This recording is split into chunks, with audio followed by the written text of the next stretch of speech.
Ford 6F35. This transmission is in the Fusion, Escape, Explorer 4-cylinder, the Lincoln MKZ, and many other Fords. And Transit Connect too, some of them. This procedure is how to reset your transmission adaptive tables. I've already got a video on the solenoid strategy, which I can link below if that's why you're here. But I decided to make a separate video for this just to help you guys out. And I have ForScan here. You can do this with a free license, to my knowledge. And I have an interface. It's OBD-Link EX. If you've never installed it before, you need to download the driver for Windows or whatever you're using for OBD-Link EX. Then you boot up your ForScan. I have the beta. You first need to get the paid version if you want to get the beta. That allows you to program PCMs and all that. All right, when you start up ForScan, you're going to want to pair it to the vehicle. Click that button there, and it's going to pair. I already did. But click the wrench icon once you're paired to the car. Click Clear Transmission Adaptive Tables. Just real quick, I'm going to have you run through this 3 times and cycle the key in between. The reason I'm telling you to do that is because this is a quirky PCM on this car. With the PCMs that are paired with this transmission, sometimes they don't take when you reset the transmission adaptive tables. And what I've learned is if you do it 3 times and cycle the key, wait 5 seconds in between, that it takes every time.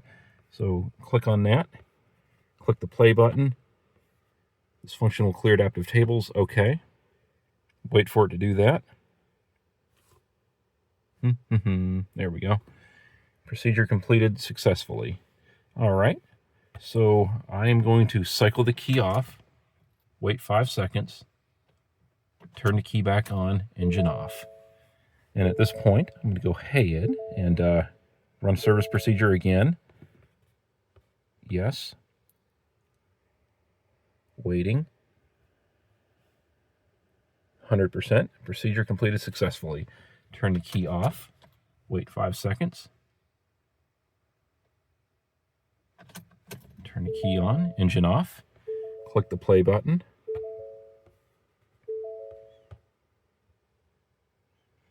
Waiting. 5 and 100. All right. Well, I think we're done here. I did it 3 times. I'm going to turn the key off one more time. And, I mean, after that, I mean, you're done. You cleared the adaptive tables. I'm just going to go in here, since I did other work on the car, I'm going to turn the key on, make sure there's no fault codes present. This is read DTC. Just going to see if anything comes up. That's not related. All right. Well, there you go, guys. That's my trick on how to get the transmission adaptive tables to reset every time and not give you a heart attack thinking that whatever you did didn't fix your problem. A lot of times it's just that your adaptive tables didn't reset properly the first time because it's a quirky PCM. All right, guys, if you're new here, I was a Ford transmission tech for 11 years, and now I make videos to help you guys out with your car problems. That's a wrestling deer right there. What's the difference between a kangaroo and a deer? A kangaroo looks like a deer that went to prison. You guys have a good day. I'm sorry.